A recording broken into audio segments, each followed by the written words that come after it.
नमस्ते। मैं पंडित फकीर योगी वीरेंद्र योगी यूपी से आए हुए बेटी और बेटों का अभिनंदन करता हूँ। प्यारे दोस्तों, आप जहाँ खड़े हो देख लीजिए, पीछे योगा पॉइंट लिखा हुआ है, देखिए पीछे योगा पॉइंट है। योगा पॉइंट का मतलब है कि ये जो जगह है इसको निमित किया गया है, आइडेंटिफाइड किया गया है। डॉक्टर रमना राव साहब जो EMLC के आपके डायरेक्टर हैं, चेयरमैन से अनुमोदित करा के अप्रूवल लेके योगा के लिए रिजर्व है। तो इसीलिए आप लोग योगा पॉइंट पर आए हैं, तो आपका बहुत ही मैं स्वागत करता हूँ। अब चलिए योगा के बारे में चर्चा कर लें। योगा एक ऐसा विद्या है जो कि हमारे ऋषि मुर्षियों ने 10,000 बरस पहले दिए थे। अगर योग विद्या का अध्ययन किया जाता, अभी भी सारे बच्चों को बालिकाओं को सिखाया जाता, तो कोई भी कमज़ोर नहीं होता। अब देखिए, आप लोग मजबूत नहीं हैं, ये बेटा दुबला है, वो थोड़ा मोटा है, किसी का कुछ है, तो ये शारीरिक रूप से आपको सबल बनाता है, क्योंकि शरीर में ही मस्तिष्क है ना। इसका काम ज़्यादा मस्तिष्क का है, लेकिन शरीर है तो मस्तिष्क है ना भाई। Sound mind in A sound body. बोलो बेटा, sound mind in A sound body. अगर शरीर, हाँ, sound mind in A sound body. पत्थर सी हो मांसपेशियाँ, लोहे सी भुजदंड है, नस नस में हो लहरा की तभी जवानी पाती जाए।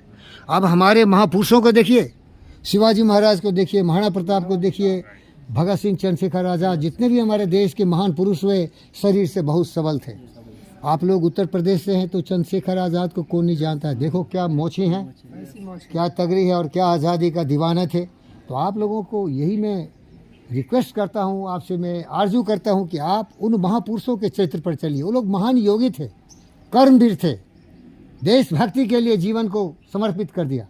तो योग विद्या समर्पण की भावना सिखाती है। क्या सिखाती है? समर्पण की भावना।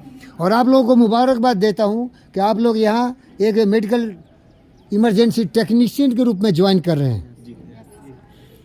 टेक्नीशियन लोग बोलते हैं, लेकिन मैं तो आपको एक बहुत बड़ा डॉक्टर मानता हूँ, क्योंकि ये बड़े बड़े MBBS MS MD वाले तो केवल बैठे रहते हैं रूम में, यहाँ से आपको गाइड करेंगे। लेकिन हमारा जो रियल मार्शल होता है, जो हमारा रियल फौजी होता है इमरजेंसी का, वो मोर्चा पर होता है। कौन होता है मोर्चा पर? और आप देख लीजिए, यहाँ जो गाड़ी लगी है 108, उसी में आप बैठेंगे और आप वहाँ के कमांडर इन चीफ होंगे। आप पूरा मेडिकल पढ़ लीजिए अच्छा से, यही निवेदन कर रहा हूँ। दिमाग लगाइए। योगा बोलता है दिमाग लगाओ। क्या बोलता है? दिमाग लगाओ। दिमाग 100% लगाओ। इसको अंग्रेजी में बोलते हैं कंट्रोल अटेंशन। क्या बोलते हैं? वो मेडिटेशन से आता है। हम जितने भी लोग हैं, हमारे मन चंचल होते हैं। क्या होता है? चंचल होता है। बहुत तरह के विचार आते रहते हैं। ज़्यादा तक 99% गार्बेज माइंड होता है। इसमें केवल काम, क्रोध, मद, लोभ, मोह, ईर्ष्या, द्वेष जहर की तरफ फैला रहता है। इसीलिए हिंदुस्तान में देखो ना कैसे लड़ रहे हैं लोग। तरह तरह की लड़ाई हो रही है, जाति के नाम पर, धर्म के नाम पर, मजहब के नाम पर, क्षेत्र के नाम पर। ये पॉलिटिकल पार्टी लोग बांट रहे हैं और अपने अपने पावर मारने की बात कर रहे हैं। तो योग विद्या सिखाता है आत्मवत सर्वभूतेषु। क्या सिखाता है? सारी आत्माएं समान है। बोलो बेटी, आत्मवत, आत्मवत आत्मवत सर्वभूतेषु। क्या वो सिखाता है? हम सारे समान है भाई, हम सारे हिंदुस्तानी, हम सारे सिटीजन हैं। किसी भी तरह का भेदभाव न हो। योग विद्या यही सिखाता है। सारी आत्माओं के साथ जुड़ जाओ, क्योंकि आप इस ब्रह्मांड के एक जीव हो। ये सिखाता है। आप क्या है? आप शरीर हैं या दिमाग हैं? क्या है आप? बेटी बोलो, तुम तो बहुत जवाब देती हो। दिमाग भी है, शरीर भी है। हाँ, आपका दिमाग भी है, शरीर भी है, लेकिन आप शरीर हैं कि दिमाग हैं? नहीं नहीं, आप दिमाग भी नहीं है, शरीर भी नहीं है। जिस तरह वो गाड़ी है ना, उस तरह से ये व्हीकल है, गाड़ी है। चलाने वाला आपका आत्मन है। पुरुषार्थ, ब्रह्मन जिसे बोलते हैं, आत्मा, जीवात्मा है। जीवा वेदांता में लिखा है, मैं आपको ये बता रहा हूँ, आप सुने होंगे। जीवात्मा जब शरीर छोड़ देता है तो शरीर बस मर जाता है ना। लेकिन जब जीवात्मा इसमें रहता है तो इस शरीर को यूज करता है।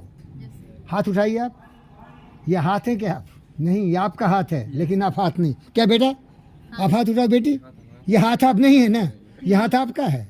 वो गाड़ी 108 जो है, डायल फ्री नंबर, वो आपका होगा, लेकिन आप गाड़ी नहीं है ना। आप उस पर सबसे सर्वशक्तिमान एक डॉक्टर बैठे हुए हैं। तो प्यारे दोस्तों, कहने का मतलब है, योग विद्या आपको सिखाता है कि आप अनंत ज्ञानी महापुरुष है, लेकिन वो पुरुषा जो है सोया हुआ आप में। क्या है? सुसुप्त अवस्था में। तो उसे जगाइए। तो जगाने का तरीका क्या है? उसको आपको याद दिलाना पड़ेगा कि आप कौन है। आपने कहानी सुना होगा, हनुमान जी जब समुद्र तैर के जाना था, जंप करके श्रीलंका और सीता माता को लाना था, तो उनको पता ही नहीं चल रहा था कि कितनी ताकत है।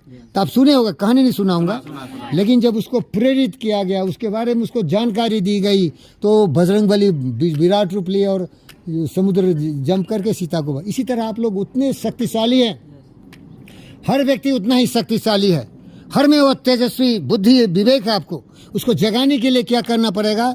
उसको जगाने के लिए आपको हमारे जैसे गुरुओं की, सेवक की आवश्यकता है, जो बोलता है बेटा तुम महान है, बेटी तू महान है। वो महानता सोई हुई है। क्या है वो? सोई हुई है। उसको इलेक्ट्रिक चार्ज करना पड़ेगा। सेल फोन सो जाता है ना, कभी कभी डिस्चार्ज हो जाता है। तो जितने भी मनुष्य हैं ना, सभी डिस्चार्ज अवस्था में है। क्या है? अब उसको हमारे जैसे गुरुओं को, गौतम, सिद्धार्थ, बुद्ध और विवेकानंद जैसे ऋषि महात्माओं की आवश्यकता होती है, उसको चार्ज कर दे। चार्जिंग कैसे होता है? विचार से। क्या होता है? विचार ही हमारी शक्ति है। सद विचार से हम महान बन सकते हैं और कुविचार से हम नाली के कीड़े बन सकते हैं। तो विचार ही हमारे मस्तिष्क को नियंत्रित करता है। इसीलिए विचारों को लिखा गया पतंजलि योग सूत्र में। किसने बेटा लिखा गया है? फटाफट बोलिए, आप बहुत तेज हैं, आप लोग बहुत इंटेलिजेंट हैं। उसमें 8 तरीका बताया। पहला क्या है? आपका व्यवहार कैसे होगा दूसरों के साथ। उसमें व्यवहार आपका होगा अहिंसा, कभी लड़ाई झगड़ा नहीं करोगे। क्या होगा बेटा? अहिंसा, कभी भी लड़ाई झगड़ा नहीं। अभी टीम में रहोगे, 4 लोग रहेंगे ना, मिलजुल के काम करना है। अहिंसा, प्यार से समझाना है, प्यार समझना है। अहिंसा, सत्य बोलोगे, कभी झूठ नहीं बोलना। महान बनना है तो ये कुकर्म क्यों करेंगे? झूठ फूट क्यों बोलेंगे? क्या बालक, झूठ बोलेंगे क्या? फिर हम महान कैसे बनेंगे? योगा को नहीं, ये गलीज काम मत करो, ये गंदे काम मत करो। बालक जाना है तो चला जाना, मैं जल्दी छुट्टी दे दूंगा, परेशानी मत करो। कल आना है तो सवेरे आ जाइए, 7 बजे आ जाइए। अभी जल्दी छुट्टी दो, लेकिन सुन लो, पतंजलि योग सूत्र में 8 लेम है, जो पहला सिखा दिया आपको। क्या है? यामा। क्या है बेटा? यामा। आपका व्यवहार दूसरों के साथ कैसा हो? बोलता है अहिंसा। क्या होना? अहिंसा हो, कभी भी हिंसा नहीं करो। मन वचन कर्म से पवित्र रहो। सच बोलो, कभी झूठ मत बोलना, है ना। इसके बाद अस्त्या, कभी चोरी चुहारी लुच्चा लफंगी मत करो। ब्रह्मचर्य, अपनी जो हमारी काम ऊर्जा है उसको नियंत्रण में रखना है। और परिग्रह, किसी का दिया हुआ कितना भी कुछ हो, भिखारी की तरह दे दाता, भीख मत मांगो, मेहनत मजदूरी से काम करो।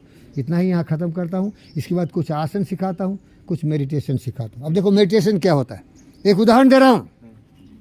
आपने देखा है तालाब या पॉन्ड, छोटा सा टब का ही ले लो।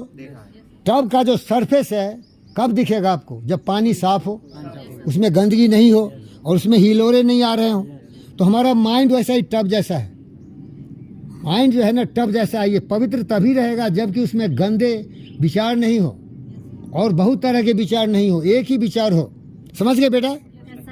तो अगर मान लो टब है, उसमें तुम धूल राख कुछ मिला दोगे तो गंदा हो जाएगा, और पानी को हिला दोगे हवा में गंदगी से तो और हिलेगा, तो कुछ नहीं दिखेगा ना, वो बिल्कुल गंदा नाली का पानी जैसा दिखेगा। तो दिमाग भी वही गंदा नाली का पानी जैसा होता है। साधारण लोगों का दिमाग में वही काम, क्रोध, मद, लोभ, मोह, ईर्ष्या, द्वेष भरा रहता है, वो गंदगी रहती है। और वो गंदगी भी एक ही नहीं रहती है, कभी मार देंगे, कभी पीट देंगे, कभी रेप करेंगे, कभी लूट लेंगे, कि पार्ट ऐसा हिलता रहता है। सुनो बेटी बेटी बेटी बेटी, ध्यान ध्यान ध्यान ध्यान, वो हिलता रहता है, तरह तरह के विचार आता है। तो उसको क्या करना है? मेडिटेशन से हम लोग उसको कंट्रोल कर सकते हैं। अब मेडिटेशन कैसे करेंगे मैं सिखाता हूँ। तुम क्या करो, बहुत फिल्म बनने वाली है ना, अब हम लोगों पर फोकस करो। चलो फिल्म तुमको निकालना था, who is the best in film? अरे बहुत सेल्फी में मास्टर होगा ना, कौन है सबसे एक्सपर्ट? आ जाओ भैया, अरे बेटी आ जा, सी इज लीडर। वही सबको बुलाया, आ जाओ बेटा, कुछ नहीं करना है, बस हम पर फोकस करिए। यहाँ खड़े हो जाइए, आपका मैं बाद में ले लूँगा। ऐसा खड़े हो जाइए, सब दिख रहा है ना? हाँ सब दिख रहा है। हाँ बस ऐसे ही संभाल के रखो, बाद में। चलिए प्यारे दोस्तों, मैंने आपको अभी उदाहरण दिया था कि अपने दिमाग में जितने भी हमारे चंचल विचार हैं उसको रोकने के लिए हमको मेडिटेशन करना चाहिए। मेडिटेशन क्या है? मेडिटेशन करना है तो आप ज्ञान मुद्रा में आ जाइए। बैठ के नहीं कर रहे हैं, खड़े नहीं ठीक है, वो सबको देख रहे हैं, सब दिख रहे हैं पूरे। अभी आँख बंद करो, आप लोग आँख बंद करो, ऐसा मुंह छोड़ के सो दिए। सांस पर ध्यान दो, सांस लो, गहरी सांस लो, गहरी सांस लो, सब लोग सांस लो, सांस को गिनो। सांस को गिनोगे तो दिमाग भटकेगा नहीं। समझ रहे हो क्या बेटे? अगर आप सांस पर दिमाग लगाओगे बाबू तो आपका दिमाग भटकेगा नहीं। सही है नहीं योगी महाराज? आप दोनों भी महायोगी हो क्या बालक? ज्ञान मुद्रा ऐसा, ज्ञान मुद्रा। और सांस को गिनो, दिमाग से सांस को देखो, लंग्स को देखो, सांस को देखो।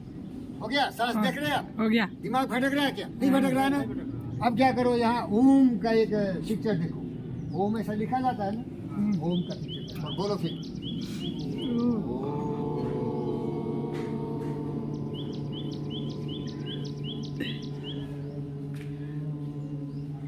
गहरी सांस लीजिए।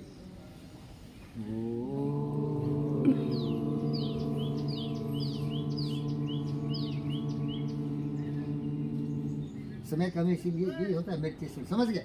पहले क्या किया हमने, अपने दिमाग को नियंत्रित किया, समझ रहे हो क्या? उसको बोलते हैं प्रत्याहार। क्या बोलते हैं? प्रत्याहार। Withdrawal of senses.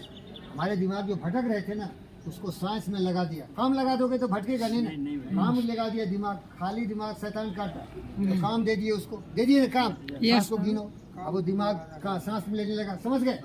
अब उसको काम लगाए, ओम पर ध्यान दो। अब दिमाग ओम पर ध्यान दिया नहीं बेटा, तो ध्यान दिया तो दिमाग कंट्रोल में आ गया। अच्छा, इस तरह से अगर तुम 5-10 मिनट उसी पर ध्यान लगाओगे ना, तो तुम्हारा ध्यान कंट्रोल में आ गया। और ध्यान कंट्रोल में आ गया तो गाड़ी का स्टीयरिंग, अरे जी भैया ना रहे पीछे वाले। जहाँ चाहोगे दौड़ा के ले जा सकते हो, समझ में आ गया ना। तो मेडिटेशन वही है। मेडिटेशन क्या है? दिमाग में जो फाजूल फरवाद बातें आती है सबको हटा देना। जैसे वो बताए ना आपको, टैंक में पानी गंदा था, गंदे पानी को साफ पानी डाल दो, समझ रहे हो, तो फिर साफ साफ दिखेगा। लक्ष्य पे ध्यान होना चाहिए। ध्यान केंद्रित होगा तभी ना। ध्यान केंद्रित क्यों करोगे? यही उसको बोलते हैं प्रत्याहारा। बोलो प्रत्याहारा। इससे हम क्या करेंगे? दिमाग को कंट्रोल कर लेंगे। इसके बाद धारणा, उस पर धारण करेंगे, योम धारण करवाए ना, और फिर उस पर ध्यान लगाएंगे। तो दिमाग को आदत पड़ जाएगी। जब बार बार प्रैक्टिस करोगे तो शांत हो जाओगे, क्योंकि तुम्हें मालूम है गलत का काम का गलत नतीजा, लॉ ऑफ कर्मा। इसीलिए बोला ना, अहिंसा सत्यास्त्या ब्रह्मचर्य स्वच्छा संतोषा तपस्या स्वाध्याय। सर अभी जा सकते हैं, हम लोगों का एग्जाम है कल। Thank you very much, thank you very much, thank you. अब देखिए सुनिए, ये हमारे वीडियोग्राफर थे। नाम क्या है बेटी आपका? रेनू। रेनू जी, धन्यवाद करता हूँ। और आप लोग अपने यूट्यूब में इससे देख सकेंगे। Thank you very much, bye bye, thank you, नमस्ते नमस्ते नमस्ते नमस्ते।